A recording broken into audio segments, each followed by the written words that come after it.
Atha bin Abi Rabah ini teman-teman sekalian pernah, tentu Atha ini sedikit saya berikan gambaran, dan ulama mengatakan dalam ilmu jarh wa ta'dil, dalam ilmu hadis kita boleh ada hal-hal yang boleh disebutkan kalau berhubungan dengan kekurangan seseorang, kalau memang itu ciri khasnya, atau sesuatu yang kalau disebutkan tanpa menyebutkan nama pun, nah ini masuk bukan dalam ghibah. Yang jelas ulama menyebutkan ciri fisik di sini. Seperti mereka menyebutkan Nabi SAW jarbu, tidak tinggi, tidak pendek. Itu bukan aib. Atha bin Abi Rabah ini seorang budak hitam, kulit hitam, disebutkan dalam buku-buku tentang penjelasan biodata beliau. Orangnya kurus, kaki kanannya pincang, mata kanannya rusak. Fisiknya sangat kurang, rahimahullah. Tapi waktu Atha bin Abi Rabah menjadi ulama, khalifah waktu itu Sulaiman bin Abdul Malik. Adiknya tadi Abdul Malik bin Marwan itu, anaknya Abdul Malik bin Marwan, waktu sudah meninggal ayahnya dia jadi khalifah. Sulaiman bin Abdul Malik ini orangnya baik, khalifah dan suka dengan alim ulama. Dia mengeluarkan peraturan kalau tidak boleh mengeluarkan fatwa di musim haji kecuali Atha bin Abi Rabah. Orang alim ulama. Karena ini dalam haji tidak boleh sembarangan nih.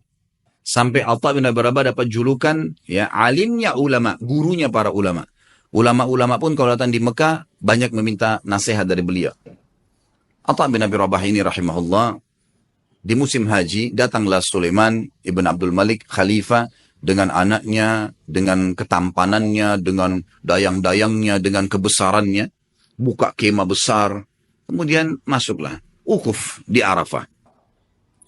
Sementara wukuf, Sulaiman mengatakan, di mana sahibukum? Aina sahibukum? Mana nih teman kalian nih? Biasanya kalau bahasa sahibukum ini santun dari khalifah untuk mufti, ya, untuk muftinya. Atha bin Abi Rabah ini ada di mana?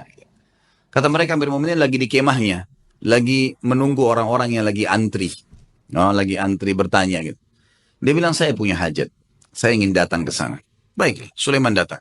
Sulaiman ini dia menunjuk si, ya, Atha bin Abi Rabah jadi mufti, dia yang memberikan gaji, gitu kan? Pemimpinnya lah. Dan itu khalifah. Dan perlu diketahui Sulaiman bilang di zamannya ini khilafah Umayyah jadi luas sekali. Luar biasa gitu kan. Kuasanya sangat luas karena ayahnya juga punya kekuatan militer yang besar. Ringkas cerita dia pun datang dan dia orang yang soleh.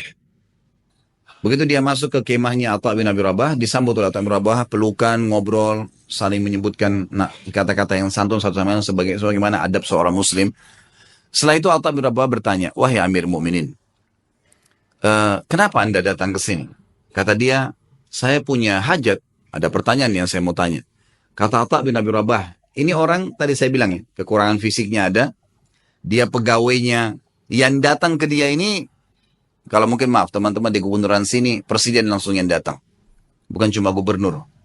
Langsung datang, langsung ke ruangan dia, karena ada hajat yang dia mau sampaikan misal. Gitu kan. Datanglah teman-teman sekalian, lalu dia mengatakan, atau mengatakan, hajat Anda pribadi, pertanyaan pribadi, atau hajat umat Islam? Kata Amir Mu'minin, hajat saya pribadi. Pertanyaan saya pribadi. Atha mengatakan, kalau begitu Amir Mu'minin, mohon maaf. Anda keluar, antri bersama muslimin. Karena ada yang sudah antri sebelum Anda punya hajat pribadi. Kalau itu hajat umat Islam, saya akan dahulukan Anda. Orang di sekitar Sulaiman ini marah. Tapi Sulaiman diam. Rahimahullah. Beliau sangat luar biasa. Mana ada presiden atau raja mau dipermalukan begini? Kan tinggal jawab selesai kan gitu. Tapi beda. Ini namanya muru'ah ya. Kehormatan, menjaga kesucian kehormatan dengan Allah. Luar biasa. Silakan Anda antri, karena muslimin sudah antri sebelum Anda. Sulaiman keluar, antri. Ini orang di belakangnya sudah pada marah nih. Ajudan-ajudannya segala sudah luar. Ini kalau bukan karena Sulaiman, dalam riwayatnya dikatakan kalau bukan karena Sulaiman diam, maka kami sudah ngamuk nih. Gitu kan? Ini kalau orang sekarang sudah remuk-remuk tulangnya gitu kan. Subhanallah antri. Dan Atha bin Abi Rabah dalam kisah ini dikatakan menjawab fatwa dengan tenang. Hukumnya begini. Sampai selesai. Sampai giliran datang Sulaiman. Begitu datang bertanya, dijawab juga dengan tenang. Sudah selesai, pulang. Udah, pamit, pergi. Begitu kembali ke istana, tentu ada masalah nih ya. Sulaiman menarik dengan keimanannya juga akhirnya dia mengatakan, kumpulin semuanya. Kumpulin semua kerabat saya yang ada hadir di sini dan semua ajudan pemerintahan. Dipanggil semua kumpul. Di kemah yang besar mereka kumpul. Lalu dia mengatakan, apa yang kalian lihat bukanlah sesuatu yang mempermalukan. Amir Mu'minin, raja, bukan sesuatu yang mempermalukan. Dan demi Allah, Allah memuliakan Atha bin Abi Rabah dari saya karena ilmunya. Dan di dalam Islam, memang seorang alim di atas seorang amir. Dan memang saya punya hajat pribadi.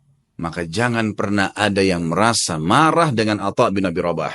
Karena saya sendiri tidak marah dengan dia. Dan wahai anak-anakku dan para ajudanku, belajarlah agama karena ilmu agama akan mengalahkan singasana para khalifah. Tapi bagaimana teman-teman? Khalifah bisa begitu, Atha bin Abi Rabah alim bisa begitu. Dan semua dengan lapang dada bisa menjaga. Kenapa? Karena mereka yakin ada raja yang sebenarnya. Allah Azza wa Jalla. Kita teman-teman cuma kebetulan saja beda formalitas. Di baju bedanya cuma sementara. Ini jabatannya, oh ini si fulan. Ini mobilnya bedanya begini. Itu cuma hiasan, kemasan. Sama dengan makanan. Misal, kalau di Makassar ada coto yang ditaruh di mangkuk yang mahal. Ada yang ditaruh di piring yang biasa. Tapi sama saja coto. Gitu kan. Gitu. Mudah-mudahan bahasa ini bisa difahamin gitu kan. Karena kalau makanan langsung paham biasanya. Satu waktu, kisah yang lain, Atha bin Abi Rabah mendatangi, jadi Sulaiman meninggal dunia. Khalifah tadi meninggal dunia, sudah lewat waktunya dia meninggal dunia. Datang adiknya bernama Hisham. Hisham bin Abdul Malik, biasanya memang sudah tradisi, mungkin teman-teman di kantor pemerintahan sudah tahu. Biasanya kalau ada datang pejabat baru, maka dia akan ambil informasi dari pejabat sebelumnya tentang orang-orang relasi yang bisa dihubungin, kan gitu. Itu sudah biasa, turun-temurun memang dari dulu. Gitu. Tapi mudah-mudahan relasinya ini orang-orang yang tepat.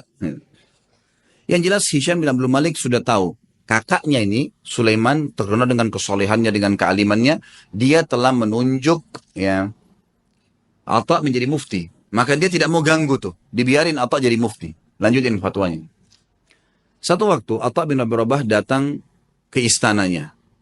Atha bin Abi Rabah ini teman-teman sekalian naik keledai. Keledainya tua. Dan untuk naik ke keledai itu kan biasanya ada pijakan untuk injak ya. Itu dari kayu biasa.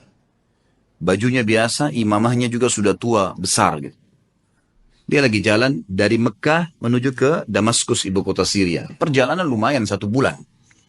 Subhanallah, begitu sudah kelihatan istananya Khalifah, Hisham bin Abdul Malik.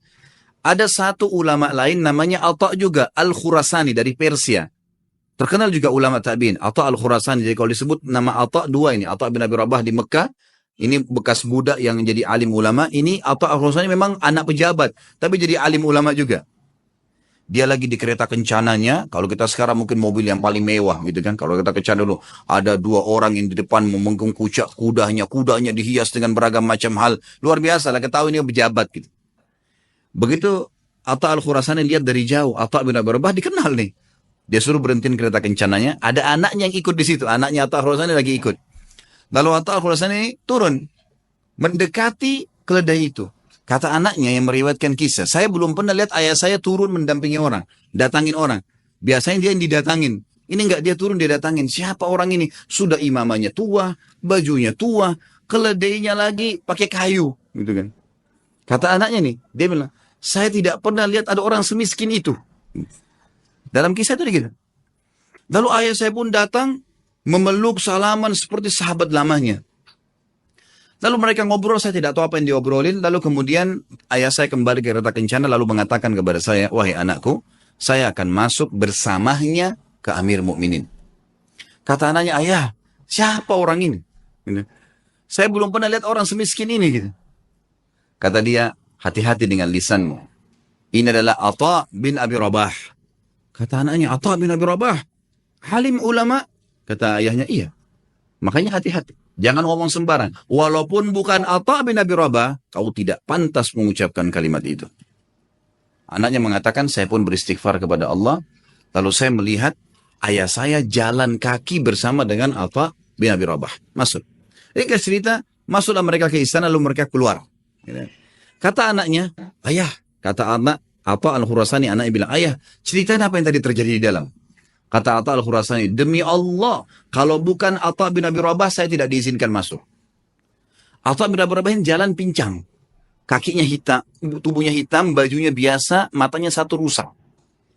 Jalan. Dia bilang, begitu kami masuk, ini Atha al-Khurasani dengan baju jubahnya yang mewah dan seterusnya. Jalan. Dia bilang, begitu demi Allah kami masuk pintu gerbang istana. Hisham bin Abdul Malik berdiri dari singgasananya. Raja berdiri. Kemudian mendekati Atha bin Abi Rabah. Dan orang-orang tidak tahu nih Atha bin Rabah siapa. Pejabat-pejabat ini banyak yang tidak tahu. Karena cuma dengar namanya. Lalu julukannya Atha bin Abi Rabah ini adalah Abu Muhammad. Anaknya Muhammad.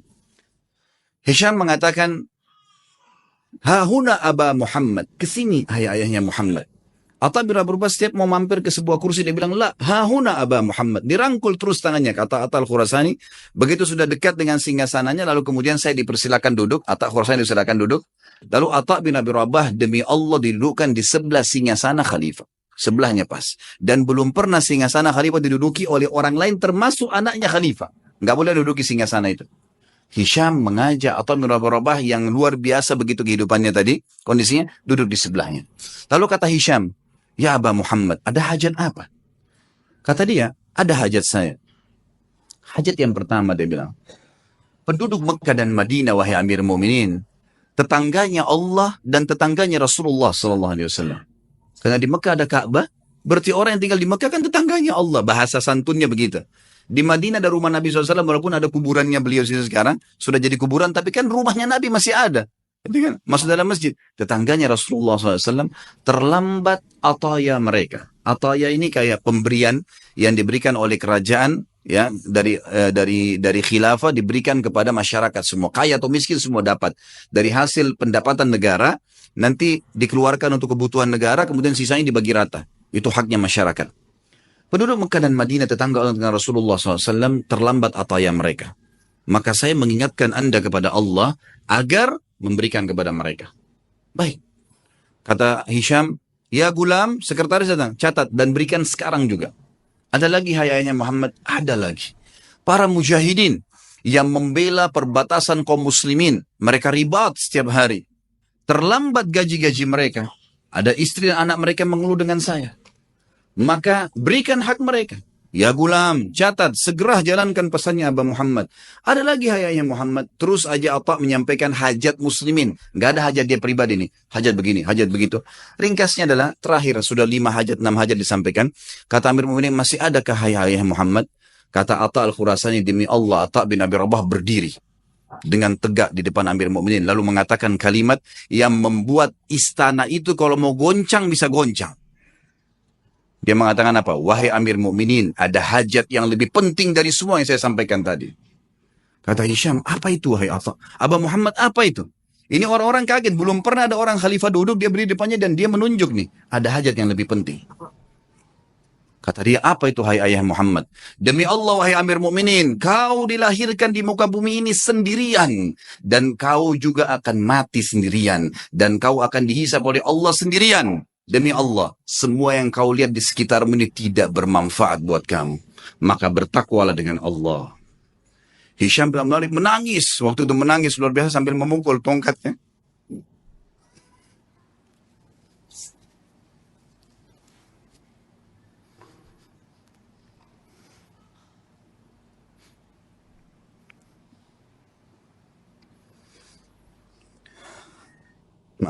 Hisham bin Abdul Malik akhirnya memukul tongkatnya sambil menangis, teman-teman sekalian.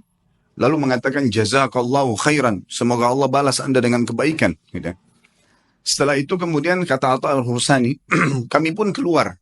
Dan demi Allah, Atha bin Abi Rabah tidak minum segelas air pun dari Amir Mu'minin. Tidak minum segelas air pun.